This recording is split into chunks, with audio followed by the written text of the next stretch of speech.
Good morning. Today is Monday, December 9th. This is Wake Up with KERA News, and I'm Andrew Garcia.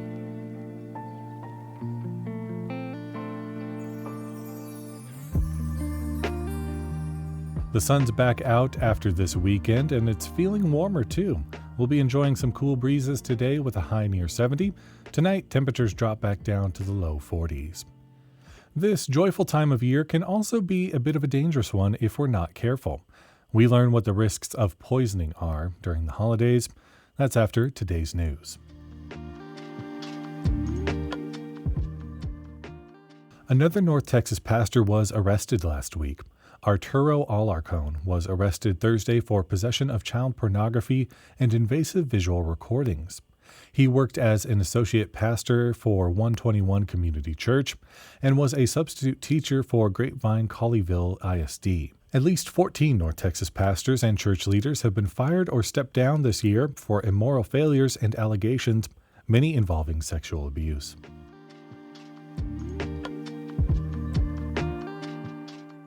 Facing a decline in enrollment and a $4.5 million budget deficit, the Lewisville School Board tonight is expected to decide whether to close 5 elementary schools to save money.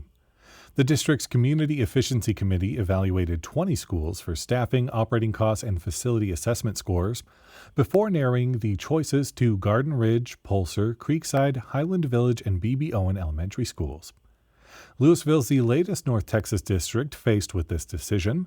The Richardson, Plano, and Capel districts have voted to close and or consolidate some schools. Irving ISD voted to close 2 last year.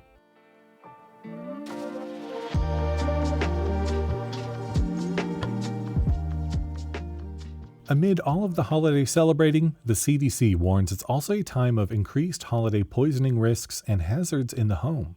In today's Vital Signs, Vanya Atal-Robel of the North Texas Poison Center talks about this with KERA's Sam Baker, beginning with medications. important to keep them up and away from children. We have things that are called lookalikes. Pills may look like candies. It's important to make sure to keep them off the counters, especially if they're medications that are for the heart or for diabetes and stuff, because that can really cause severe damages. But aren't we keeping those in child-proof containers? But there's no such thing as child-proof. They are much smarter than we think they are. They love to observe everyone around them and their surroundings. And so they will figure out how to open that bottle if it's something that they really want. Alcohol presents a problem as well. For sure. Definitely keeping them off the counters, or if they're left unattended, make sure to dump it into the sink and make sure the cups are empty. That way they aren't accessible, because any amount of alcohol does present a huge risk. When it comes to alcohol, is this about kids' natural curiosity, or is this more about maybe wanting to copy what they see the parents do? Could be that the kids want to copy what the parents do, especially around the holiday times. They're around with, families they haven't seen for a while and people coming into town. And so parents really need to take into consideration about, what they're doing. If you want to have a drink or two, definitely make sure that is away from the little ones. And if the drink is unfinished, to dump it out in the sink. That way it doesn't pose a risk to the kids. Items containing button batteries?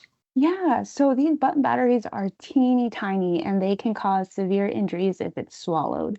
They may get stuck in the throat or the stomach where chemical leakage can burn the tissues. These little button batteries are found in small, like electronic toys, musical greeting cards, and even remote controls. So these are items that are more frequently used during the holidays. And so in order to prevent some accidents, make sure that the battery compartments are secure and keep the loose ones in a safe place, especially up and away from the little ones, because they often go unnoticed and they are really tiny. And then you may not think that it can cause an issue, but they definitely do cause severe damage. Well, pretty as they are, mistletoe and holly can pose problems as well. They can be toxic if it is ingested. They are very pretty, but again, making sure that these holiday plants are telling the little ones like, hey, don't eat these and stuff like that, because as much as they're pretty, they can be toxic. So a lot of plants can be toxic if ingested as well. But for those who like to have it in the home, then how do you handle that? Definitely put them in high places that are up in a way out of reach. That way, there doesn't pose a risk for anyone in the house. Carbon monoxide exposure from poorly ventilated sources? It is a tasteless, odorless gas, and so you may not even notice that you are breathing in. One of the things that I like to do in my home to keep my household safe is getting those carbon monoxide wall plugins in order to make sure that I'm alerted immediately that there is a leak. And so then I know what to do in order to make sure that I am safe and everyone else in my household is safe. Vanya Attal-Robel is a public health educator with North Texas Poison Center.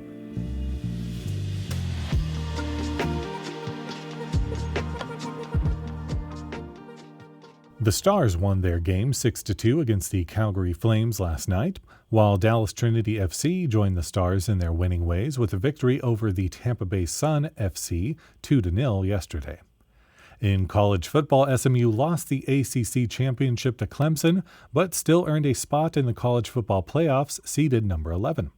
While UT fell to Georgia in the SEC championship this weekend, the Longhorns also clinched a spot in the playoffs, but they won't get the first-round bye they were hoping for.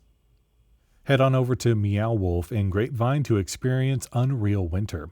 They'll have new activities, events, and quests fitting a frosty winter theme. For more information and other things to do that are very fun, visit kera.org/calendar.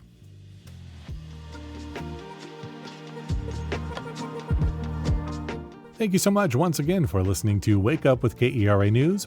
I'm your host, Andrew Garcia. This show is produced and edited by Shardae White and Bekah Morr. For more news in your inbox, visit kera.org/wakeup. There you can subscribe to the Wake Up with KERA News newsletter. You'll get those good morning vibes from our colleague Catherine Hobbs. Connect with us on Facebook, Instagram, and TikTok at KERATX. Take care, and we'll see you tomorrow.